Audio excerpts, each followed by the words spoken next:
So we are back with another very important guest, and it is my privilege to welcome Mark Ludwig, who in 1991 founded the Terezin Music Foundation, a very important organization fighting for freedom of music creators around the world. He is a former Fulbright scholar and an emeritus member of the Boston Symphony Orchestra as its first chair violist, I believe.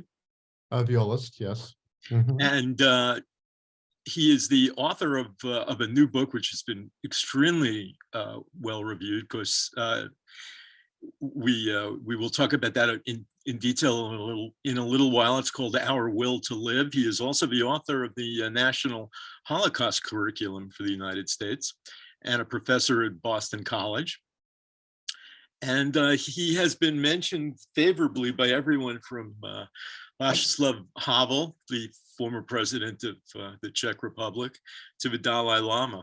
So it is my privilege to welcome Mark Ludwig. Well, thank you. Thank you. It's good to join you. So Mark, we wanted to talk about Terezin as an example of what has gone on in the past. In terms of extremely repressive regimes and how they deal with members of the music community, both from a propaganda standpoint and as setting an example for what happens to dissidents. And I think it would serve the audience well to discuss just a few of the specifics of what was going on in Nazi Germany and Austria in the 1930s as a prelude to the Terezin tragedy of the tragedy of the Holocaust, especially in regard to the Nuremberg race laws and the ownership of musical instruments. So can you start out with a background in that before we get into the Terezin Foundation and what? Sure. The 1930s, this is a real good point of departure. So if you look back, the 20s and the 30s were an incredibly rich period in the arts. I mean, on so many levels, and you have phenomenal forces at work. And when we're just looking in terms of Germany and Austria, not to mention other major cultural centers throughout Europe and in the United States, but if you just focus on Germany, you find that Germany has come out of the end of the horrors of World War I. The economy worldwide is in shambles now in the early 30s. And between the economics, the social patterns that are going on, you find this toxic, if you will, cocktail mix of forces that make for intolerance and a looking, if you will, for targets. And if we look just in the arts, you mentioned the Nuremberg racial laws. These were a series of laws enforced to basically ostracize Jewish people from society in Germany and what would later be German-occupied lands during the war, World War II. And it was effective on so many levels because it was not only the termination of one's so-called Jewish blood, which would go back 2-3 generations, right? You would have Jews who were either fully assimilated or perhaps their grandparents had already been baptized, right? But nonetheless, the fact that there was so-called Jewish blood, that made a person a target. And the Nuremberg racial laws restricted Jews were forbidden to have relations with non-Jews, especially of the pure Germanic types, as they say, quote unquote. To have marital relations. It extended in not having access to public places. If we focus, let's just say, on the performing arts, Jewish artists were no longer at a given point allowed to perform publicly. And then the works of Jewish composers were again forbidden. And this evolved into what was called an interned Musik, degenerate music policy. And I'll just give the quick broad brushstrokes, but one will see immediately how it dovetails with the Nazi ideology of intolerance and so-called cleansing. So Jewish music was considered, like, atonal music was Jewish. It was also deemed Bolshevik, which another association with Jews being Bolsheviks, being this sinister dark force undermining pure German society, the cultural norms. This then went from not only whether a composer wrote atonal music, and in fact, the one figure that they immediately latched onto was Arnold Schoenberg, who they labeled, and a lot of people considered, the father of 12-tone music, right? He would not call it atonality, he would refer to it as pantonality, but nonetheless, it was the Jew Schoenberg who created this subversive system of atonality, right? And this went in hand with also the sweeping measure that it didn't matter if you even wrote in a tonal form, or if you had even written in the styles of great German composers that the Nazis upheld, like a Strauss, a Bruckner, to name just two, all right? But if it was just that a Jew wrote even in that style, the fact that it was written by a Jew, this was forbidden, right? This sort of had its roots in a number of forces. Like, for example, Wagner had written about the state of Jews in music, right? And claiming that Jews could never be original in their creativity, that they copied. And in fact, in any way, they were a subversive element. And of course, the Nazis co-opted that into their ideology. And then another facet of Interned Musik, jazz. Mm-hmm. So here was not only the American, but the so-called Negro element, right? And there was an Interned Musik exhibition. This had just followed the Degenerate Art exhibition. And the music exhibition was, well, if you looked at a poster for the exhibition, you see a Black man playing the saxophone. He's in a tux, but on the lapel is the Star of David. And then Carnation, yeah. Right, all right. And on top of it, the saxophonist, he's given these very primitive ape-like features, all right?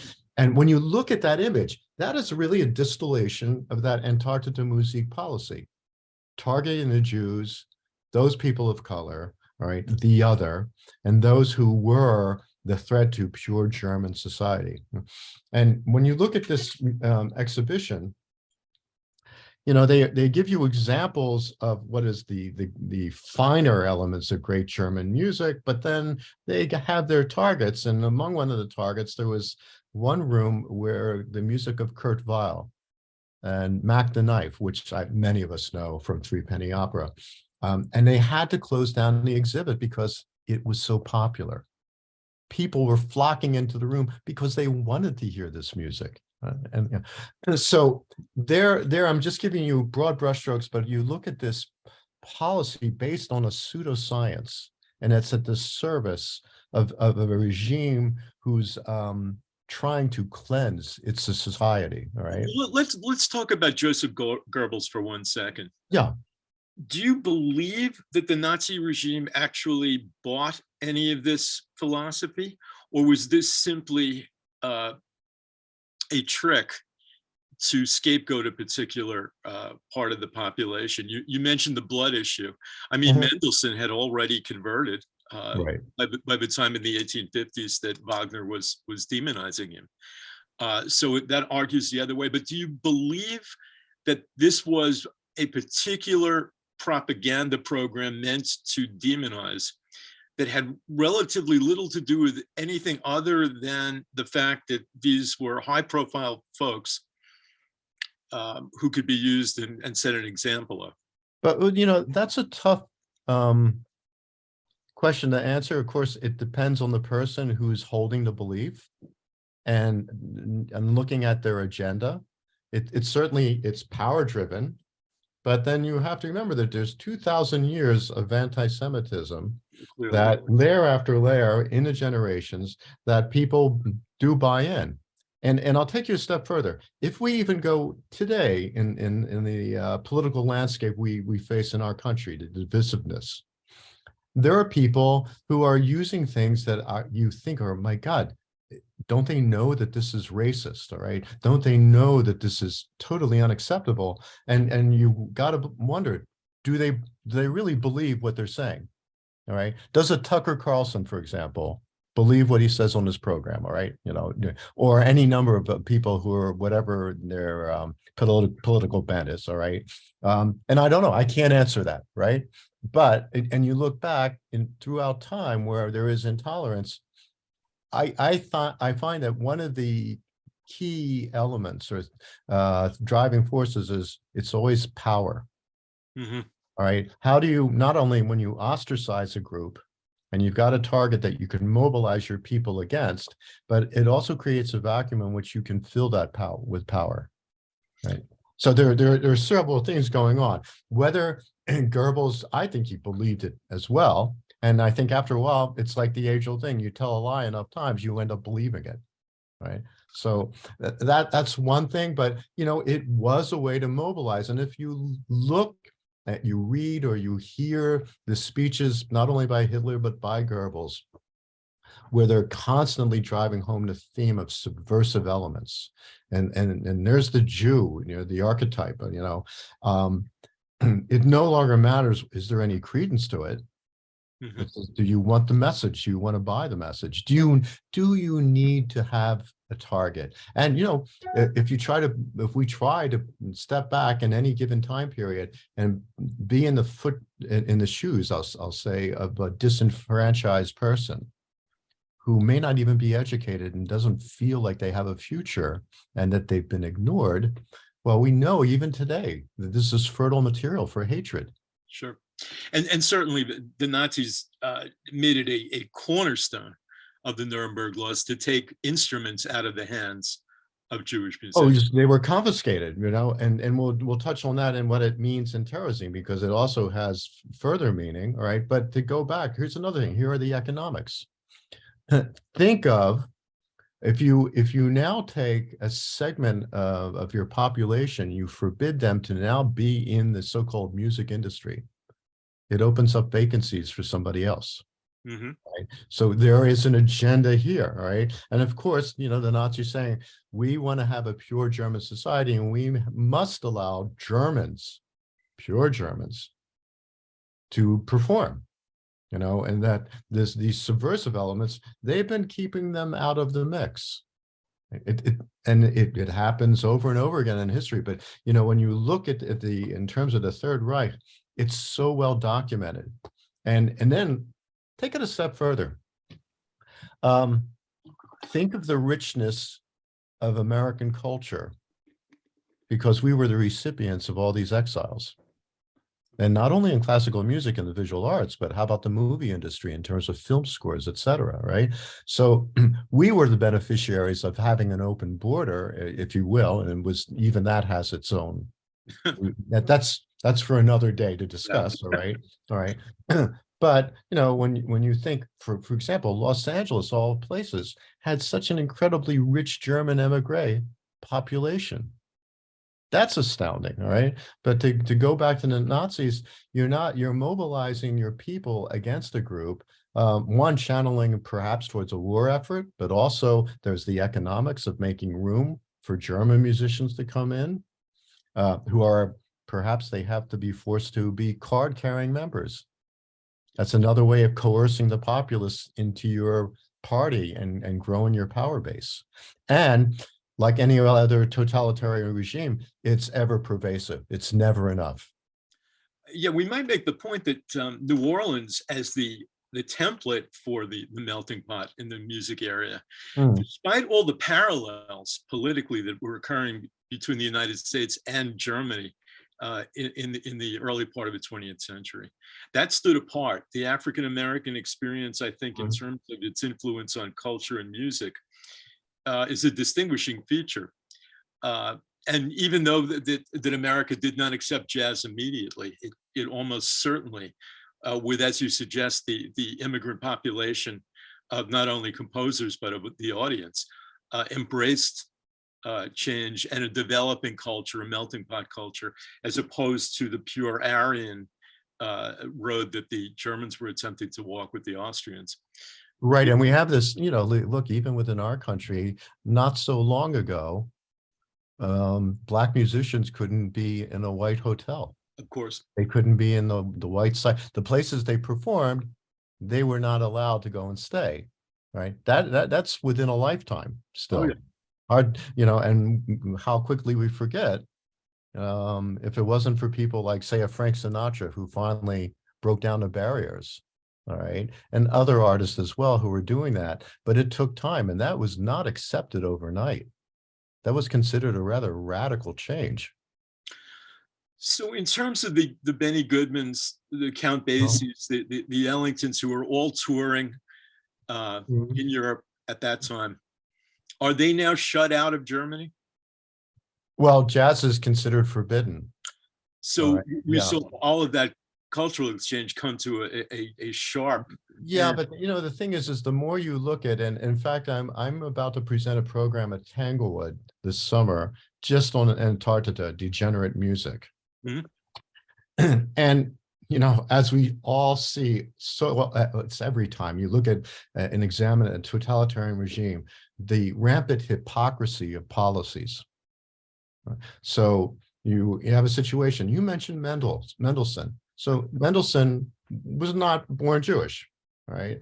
And yet his music was forbidden.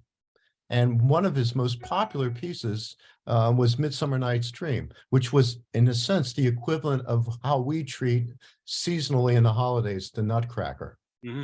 Right? So now the Germans have a problem, because if this is forbidden, but this is one of your cultural mainstays. So now they're looking for composers to write new incidental music to supplant that. And you even get like a Carl Orff from Veronica, right? Who comes in, and his publisher even says, don't do it. It's a wasp's nest you're stepping into, all right? Do not do this. And he can't help himself because he sees opportunity.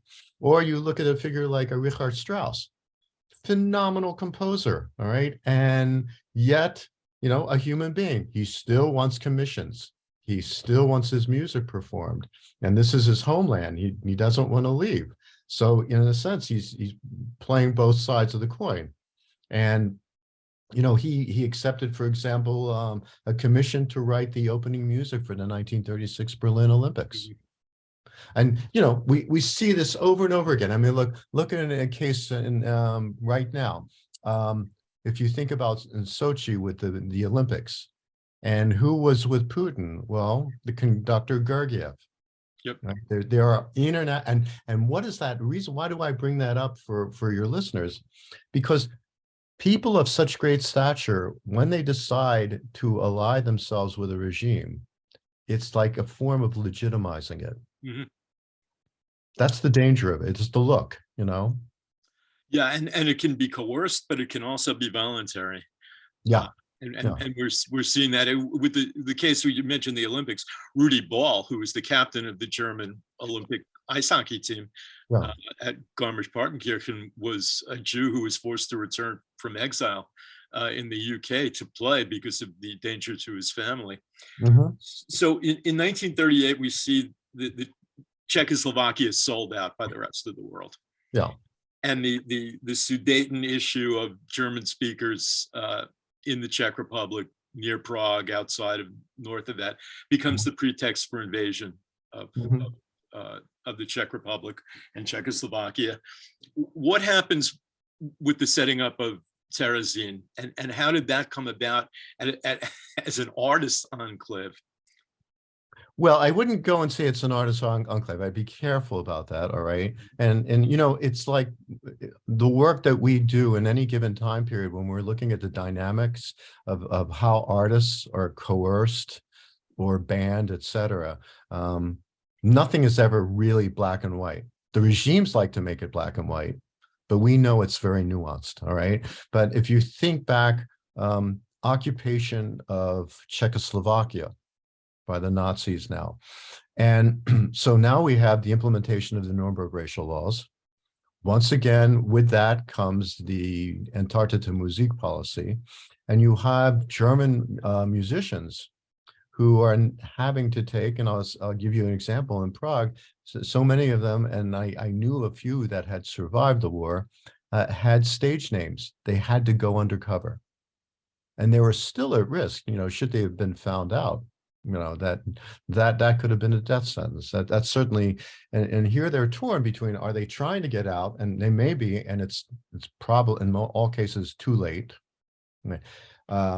Terezin becomes, I should step back a minute. It was originally a garrison town from the old Austro-Hungarian Empire.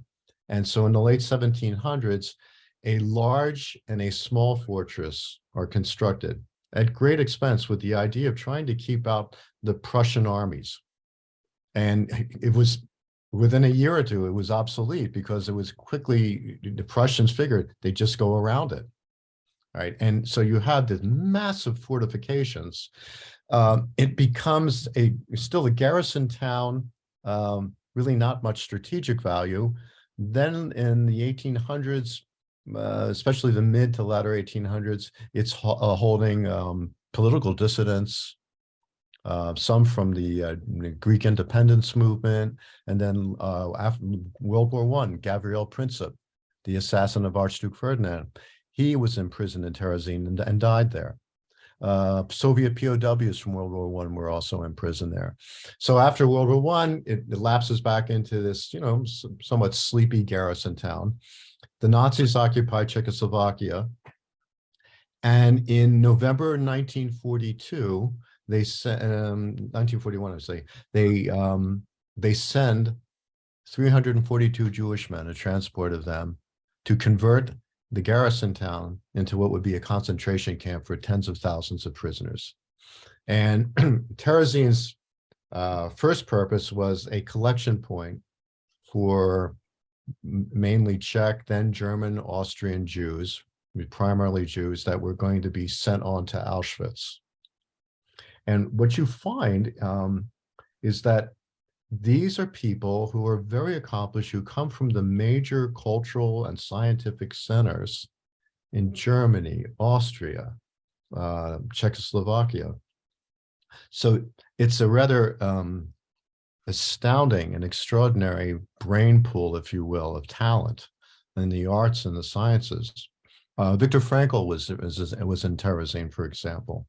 But you have these musicians and composers who they had studied with the likes of Schoenberg and Zemlinsky, Haba, Janacek. Right?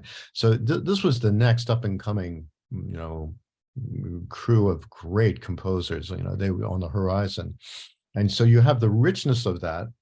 But the idea for the Nazis, nonetheless, was that they were eventually going to go to what was the East, and the final solution. So while they're in Terezin, there were people that had smuggled in instruments. And that's rather extraordinary. We talked about this about 10 minutes ago. Under the Nuremberg racial laws, you were forbidden to own a musical instrument. They were all confiscated. And we're talking just in Prague alone, over 40,000 instruments were confiscated. So imagine if for the audacity, the courage, the determination of somebody to, one, keep their instrument against the Nuremberg racial laws, then decide that they're going to smuggle it into a concentration camp, right? And then think about a cello. We have a story about a cello. How do you smuggle a cello in? So pieces. you cut it into pieces, all right? And if you own, and in my case, I have an old Italian instrument by one of the great Italian masters, and I mean, the idea of, you have a relationship, you have a bond with your instrument. And then, of course, there's the thing that once you've done the cutting of an instrument like that, you greatly devalued it. But here's a person who was so determined to bring this in, to cut this instrument pieces, put it into lining of their clothing, get it into the camp and glue it back together. Right? And then people getting together and having first informal programs in the barracks. And even that, would have a very important use on many levels, of course, for the prisoners. But early on, the suicide rate in the camp was getting quite high, alarming. And the Jewish administration that oversaw all the inner activities within the camp system were alarmed, and they were trying to, one, try to stem this, and also try not to have panic within the camp. And one of the ways that they came upon was sort of like a music therapy, in which they have so-called readers, people who go out and recite poetry, sing songs, perhaps an evening of light music, but this was loosely organized. But as more and more people were being brought into the camp, and with instruments coming in, and some people bringing some music, they developed what was called the Freizeitgestaltung, the Free Time Activities Organization. And they were responsible not only to collect this and to maintain these instruments, but to decide who could have use of it. All right. And mind you, within this, I want to make sure that our listeners don't get this sense that, that they have instruments they're playing, that they are living in the lap of luxury. Right. This is a place of overcrowding. To give you a sense of the overcrowding, before it was a concentration camp, about 7,500 people resided in that area. Peak prison population was somewhere around 63,000. And this is without any expansion of buildings. Right? So you can imagine the overcrowding, people dying from the starvation, from disease, lack of adequate medical care. 33,000 people died in this camp. So this is really remarkable that people are risking their lives to get an instrument in, they are playing. And then when the Nazis discover it, they decide, well, later on, that they're going to use this for propaganda purposes. Now, when does that occur? We're talking about the early 40s now. And I mean, so we can conclude that the SS was not really aware of or purposely putting all of its musically creative people in one basket. No. This was not the idea that Terezin was going to be the collection point for great artists, right? It happened that the people who were being brought in from great cultural centers, the parallel would be that if, God forbid, we were to start bringing people to a camp from, say, New York, Los Angeles, Chicago, right? You're going to pull in people with great skills, in a variety of disciplines, all right? So this is very much what was going on there. So the propaganda opportunity is something that occurs.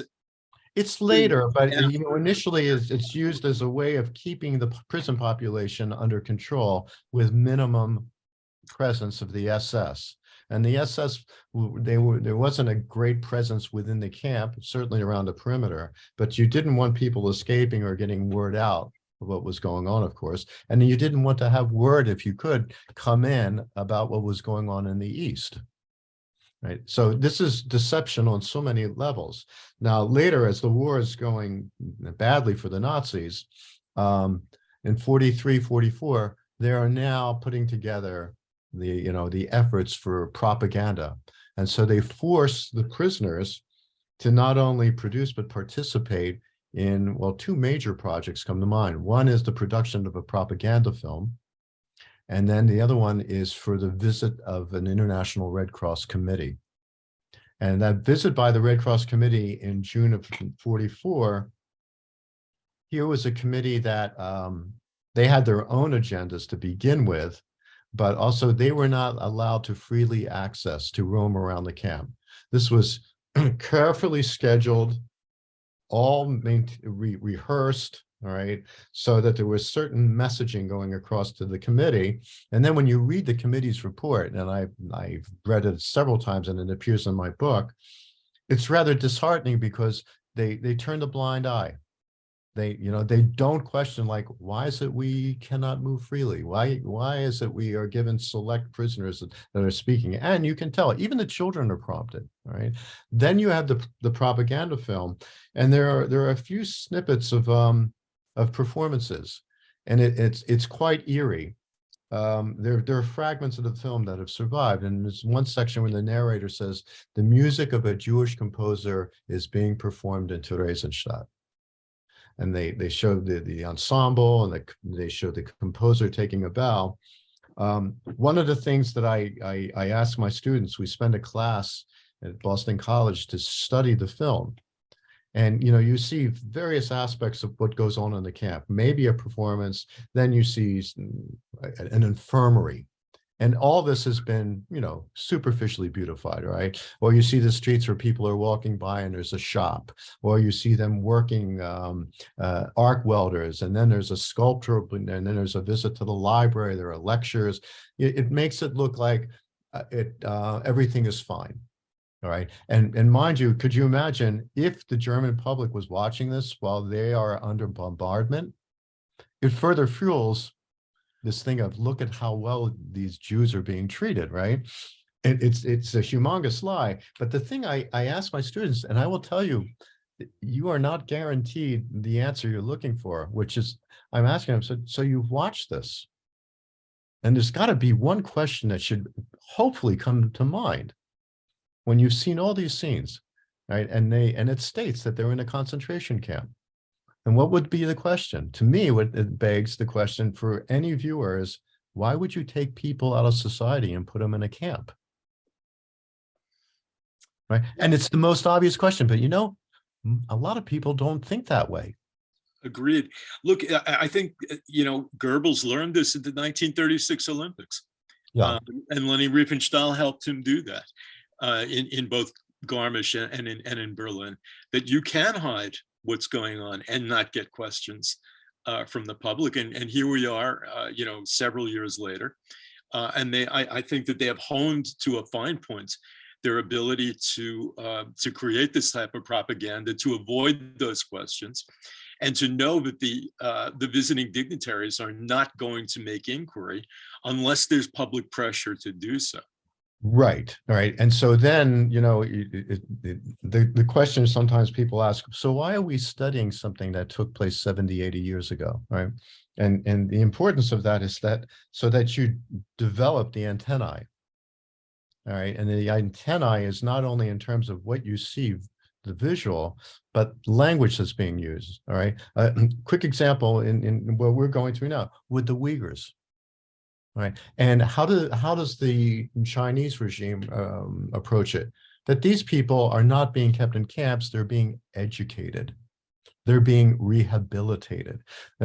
Think about the word rehabilitated. So I try to emphasize wherever I go, not only looking at visual artists, the imagery and the symbols, but the symbols that appear when musicians are playing, or with the references they make in their music that they're writing, right? And then look on the side of the regime when they start using things like rehabilitate. So immediately, if they've already said this group of people, they need to be educated. They are a scourge on us. They are, once again, they are the enemy. They're the other. And it's a blanket thing. It's not like we're rehabilitating an individual. That's bad enough. We're doing an entire segment of a society. Well, I mean, you're bringing up the key points here in terms of being able to identify patterns that have taken place over and over again. And that repeat themselves right up to the present moment. That's why we would be studying a 70 or 80-year-old event. Sure, and then it turns out their music it stands on its own artistic merit. Mm-hmm. But like anything, the more you're invested in listening to a piece, all right, I encourage people that, for example, you listen to Beethoven's symphony, right? Stands on its own merit, but you're further enriched by knowing what went on in Beethoven's life. What was he struggling with, not only individually, and whether it was his health, mentally, etc. Also, where was he writing this? What was going on politically at the time, right? And the more you immerse yourself and you see, that piece takes on even greater meaning. Sure. And invariably, in that exercise of doing it, you somehow, I think you naturally do this. It's an organic process. You could even put yourself in that situation. You could see, how does that resonate with me, even though that's 200 years ago and I'm on a different continent? We still have the human condition. Absolutely. Right. So for that reason, let's talk about a couple of the individual stories that took place within Terezin. Certainly the Brundebar performance, but also a woman named Ilse Weber. Yes. Story is very compelling, and I think serves as a really good teaching tool. I'm glad you bring her up. I want to bring her up and Victor Ullmann, all right? And depending on how much time you have, and obviously you can go on and on because there are so many very poignant stories. And here's a person who in the 30s was writing poetry, songs, but she was on radio and she was creating children's programming. And from what I've heard from survivors of that period, that knew of her work, in a way, almost she's like the precursor to Sesame Street for radio, all right? Because we have to remind ourselves, radio was a huge opener for societies, all right? I mean, it not only was an access to getting information, but in the arts, suddenly, you know, we went from people having to show up to a locale to hear live music to now having exponentially grown thousands of people, if not more, that could listen to a performance, right? And so here she's creating these children's programs before the war. She's in the camp, she works in the children's infirmary. She's trying to comfort them, and she has 2 children of her own that are in the camp with her husband. And she writes a series of very touching poems and a variety of songs. Some of these are to give comfort to the children. Some of it is to even attend to what their feelings are. They're not trying to suppress them. They're trying, in a sense, to help them deal with the traumatic, I'll say, elements of their existence in this camp. In fact, I'm doing a program in November at Symphony Hall with the Terezin Music Foundation, where we're focusing on the spiritual and cultural contributions of women in Terezin. And Ilse Weber is one of those great figures. And what's the date of that program? That's November 19th. It's a Sunday afternoon. And it involves Simona Dinnerstein. We have a couple choirs. So we have vocal music and then we have piano music. So Ilse Weber was this original force, but this force of, I will say, comfort. And then you look at a composer like Victor Ullmann. Mm-hmm. So Ullmann had been in the Viennese circle of Schoenberg in the early 20s. I mean, talk about a rich period to be in Vienna, all right? And this was a true Renaissance person. And Ullmann, when he was in Terezin, had written a series of concert critiques. And I had, over the years, wanted to write a book about the art and music in Terezin. And I felt that going through these critiques of Ullmann, this was a special entree, if you will, because this was a way to go through the eyes and ears of a composer and hear what was really going on. But it wasn't just the dry documentation, if you will. He knew these people. He was writing about their strengths and what he had hoped for them to develop into, some of the youthful artists that he covered, as well as the old established artists. And so his critiques, which I have translated into English and they're annotated, they are side by side with artwork that was created in the camps that depict a lot of these cultural activities. And so you get a sense of not only the richness of the performance level and the composing of works that are of such a high standard, but then you look at the graphics, they're stunning, all right? And so you get this, if I would say, a multi-dimensional experience of what it was like for this rich cultural community. And I think one of the most surrealistic aspects of it is, if you didn't know it was within the confines of a concentration camp, you would swear that you were in a major metropolitan city with a very rich, very, very rich cultural life.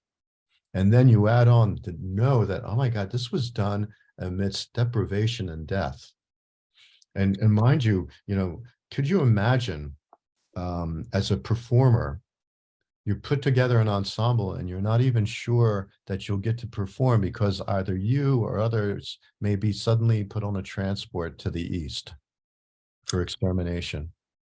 Well, this is all beautifully covered in your book, Our Will to Live. Mm.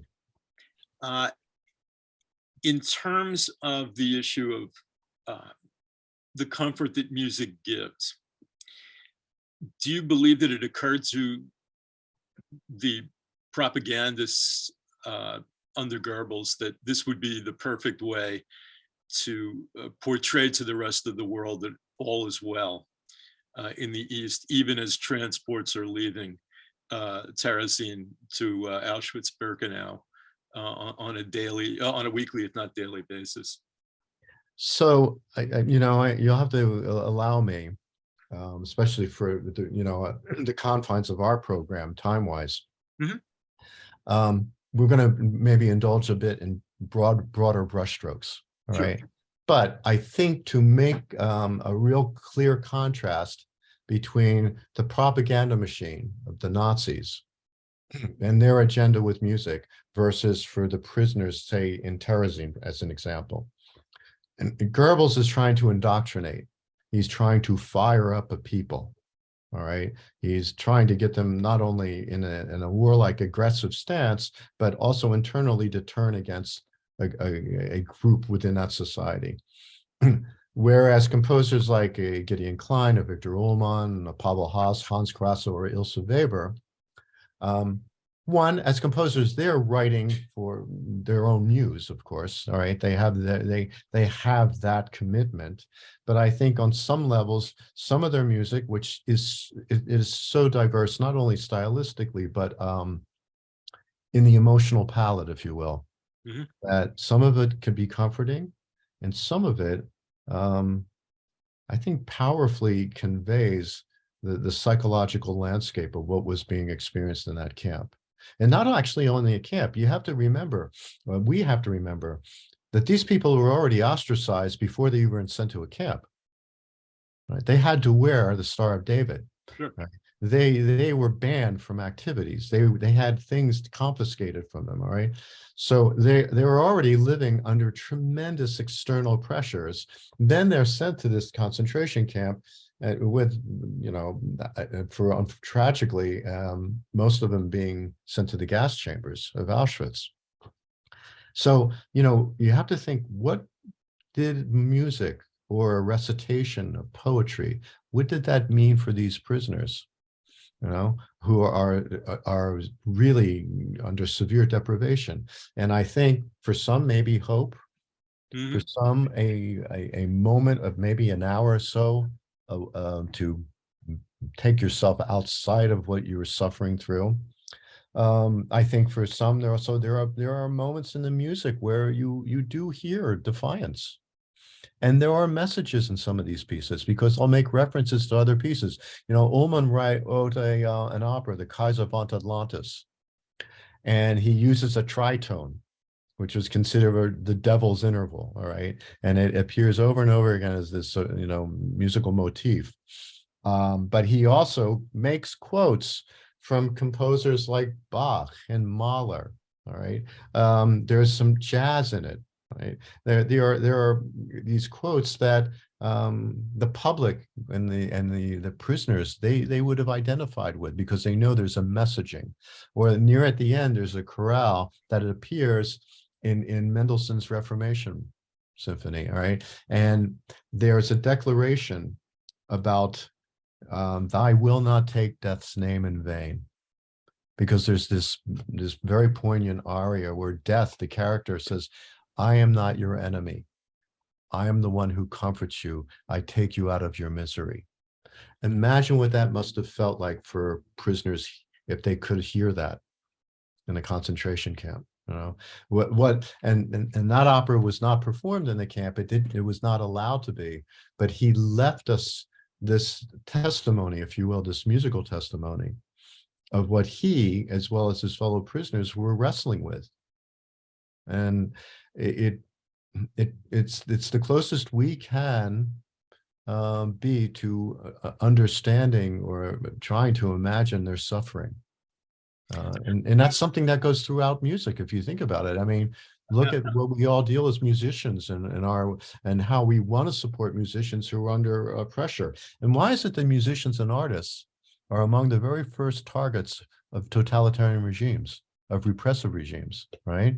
It's a voice. They are the voices that speak across all platforms in society.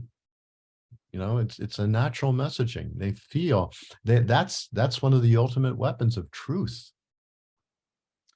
And demonstrating that that is still taking place when it is really not was the opportunity grasped, I think, by the Nazis in doing what they did in 1944, in attempting to put a happy face on a concentration camp for the world to see.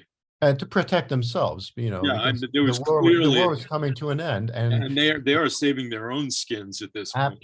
absolutely. All right. At this point, that's what this is about. All right. And it did not get distribution. It was too close to the end of the war. But just the idea, not only the intent of it, but think about the talent and the resource that were pushed towards doing this. You know, it's a very sinister manipulation of a very brutal truth. Before we get to Brundabar, Ilsa ends up volunteering, I guess, to go with her children in the infirmary to Auschwitz, right? Accompanying them, and goes to the gas chambers with them. Yeah. It's impossible to know what occurred there, but there's one story that says that she sang with them inside the gas chambers. Yeah, you can't know for sure, but yeah. But we do know that most of the children who were involved and most of the children in the audience for that performance of the children's opera were dead long before the film was cut, you know, and edited into the propaganda piece that the Nazis hoped. Well, I'll give you a quick time frame. So the film is being put together in the summer of '44, and then the last series of transports to Auschwitz occur in September and October of that year. Where, I mean, it's a real cleaning out, if you will, of the camp, and in fact, the vast majority of the cultural community ended up on those transports, and we're really, you know, the last transport was the end of October. So this story remained relatively unknown until you and a few other scholars began to pick up information from various sources, and tell us how that led to the establishment of your foundation. So to give a quick overview, imagine if you were a Czech Jew, and let's just make a profile, if you will, and perhaps either you survived in one of the camps or you were survived and you were liberated in Terezin, right? And you come back.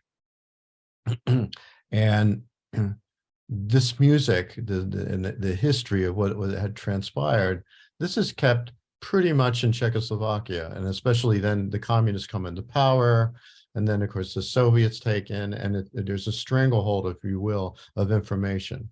And you know, with the Iron Curtain, there's another thing which this was not really known. And in fact, in terms of Terezin, what most people come into contact with are the children's poetry and the drawings. And there's a book called I Never Saw Another Butterfly, and that's reference to a poem by one of the children.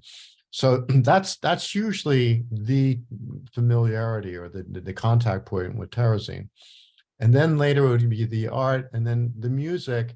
And I started researching it because I ran across a biography of Rabbi Leo Beck, who was incarcerated there. And there were just a couple of lines mentioning the cultural activities there. And I was intrigued by this in the 1980s, because here I was already a member of the Boston Symphony. I come from a musical family that's very distinguished in classical music. It was not only me, they had never heard of composers in this concentration camp. And I had two names of composers, just new. So I ended up going to Prague. And the short of it is that when I gained access to looking at manuscripts, there are yet other names and other styles of music to become acquainted with. And so we're talking now 89, 90, and I end up going back several times to Prague. And I feel like that this is something of such a, huge level of just commitment that's demanded to not only try to, if you will, get the music collected to agree in terms of scholarly manner, all right, but also how to bring awareness and get it on the concert stage and the recordings. So I was a member of the Hawthorne String Quartet. We made a number of recordings of these pieces. I started putting together programs where I would show images of artwork, talk about the composers, and play pieces. And we do concerts literally around the world, all right? I mean, we did hundreds of concerts. And it became apparent to me early on that I wanted to put together an organization that would, in a sense, be a central point, if you will, or at least a resource where others could come to us. And we could say, well, here's where you can get access to the music, or here is my research on the lives of these composers, and not only on their lives during incarceration, but how rich their lives were, how promising they were in the 20s and 30s, for example, and to perform and record their music before the Holocaust, right? And from there, early on, it became apparent to me, this was an opportunity to have the history of this music, as well as the music itself, become vehicles for education and addressing issues of intolerance and censorship. I was very fortunate. I grew up not only in an environment, being in a family of artists, but social consciousness was very, very ingrained in my upbringing and in my education. And for me, I was just as much motivated by the power of this music and its history to awaken people's consciousness, and not only look at the past, but look, where does it have its resonance in our world today? So, for example, that national curriculum, which is entitled Finding a Voice, all right? That was important that the title I chose, because in the end, the exercise is as much about finding not only your voice, but being open to hearing other voices around you as one was investigating the voices of the past, right? And so then as the organization grew, and we had not only research, but education, I was trying to find a way to have, if you will, a memorial to these composers, these artists. And I wanted to go beyond the idea of brick and mortar, or beyond the idea of a plaque, because, in the end, those are all static. They do have their importance. I'll grant you that. But for me, I was trying to find something that was more organic, that was more alive. And I felt that as these artists' voices were cut short, perhaps the greatest homage and memorial to them was to commission the voices of today and tomorrow, commission new works, right? And not necessarily works based on the Holocaust, right? And in fact, of the 40 plus composers I've reached out to over the years around the world, I start the conversation with them as, you can think about where this came from, but maybe it sensitizes you to similar things in the world we're in today. Or maybe you want to write a piece that comes to mind for a particular ensemble. And for me, the formula of this ultimately for its success was getting the composer paired with an internationally renowned artist. Because the idea was, internationally renowned artists like, say, Yefim Bronfman, Garrick Olson, all right, or Dawn Upshaw, they, as great artists of today, they get to perform in, the great venues around the world, and they draw huge audiences.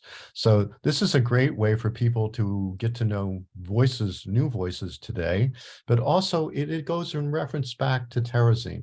So Terezin, the spirit of Terezin is always there. Perhaps even a Terezin piece appears on the program as well. Mhm. But the idea is, we just as I wanted to try to graft on this branch of creativity that was annihilated by the Nazis, we want to get it back onto that tree of creativity worldwide. We also want to further nurture that tree with the new voices. So we're going past present and future, if you will, and that has really informed the spirit, the mission of and all of our activities worldwide for the Terezin Music Foundation. Well, it's a tremendous organization. Thank you. Great work. Are you optimistic at this point that the world can be a better place based upon work like this through music as a teaching tool to move away from violence and negative propaganda?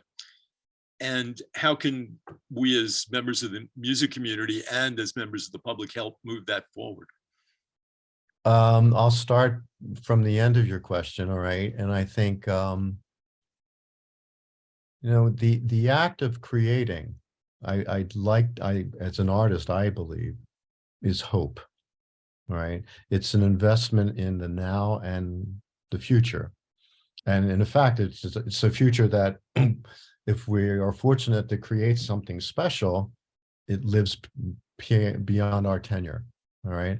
But the idea of either being active in the creative or the performance process, or supporting it by not only funding, but attending.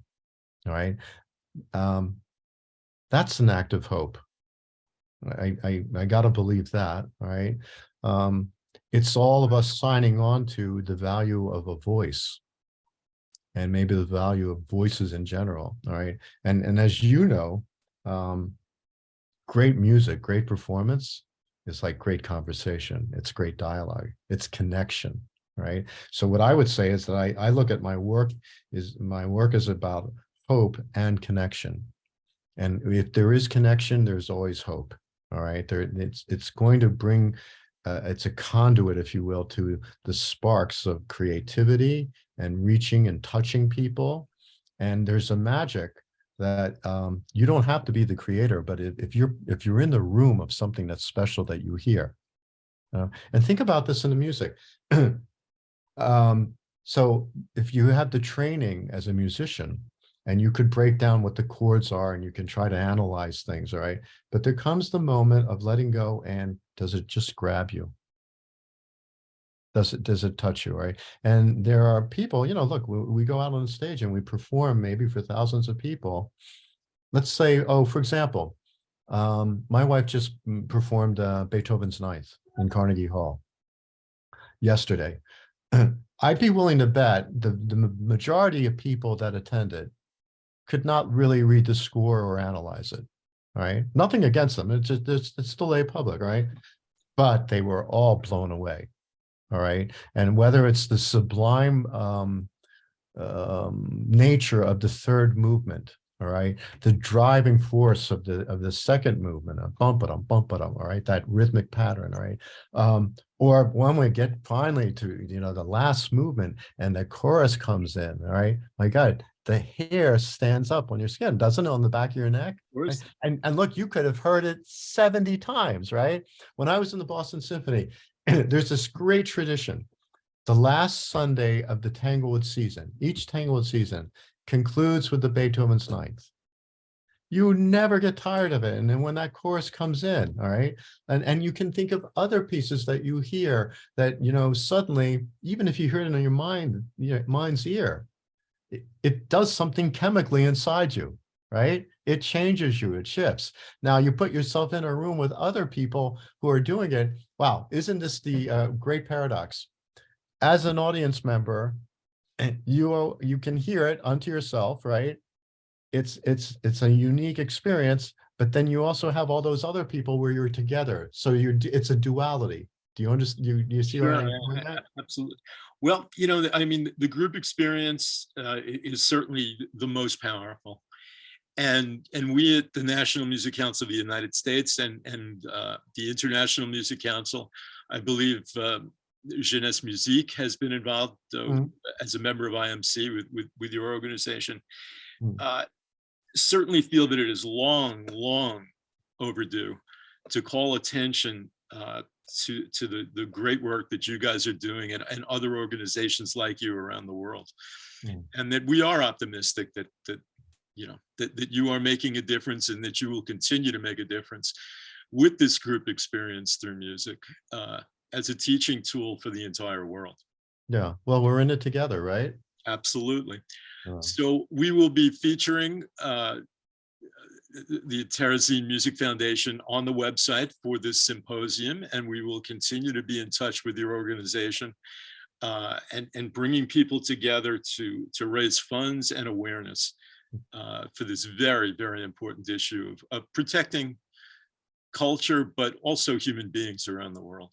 Sure, and if if I'm not trying to sell product here, but if you go to Theresinmusic.org and look for Our Will to Live, the book, because we really draw on the experiences of the survivors as well, and what music meant to them, not only then, but afterwards, and how it, when we talked about hope and connection, there's also transcendence, and you can't not have a conversation with music without transcendence. Well, I have immensely enjoyed this transcendent conversation. Oh, thank you. It's been a pleasure.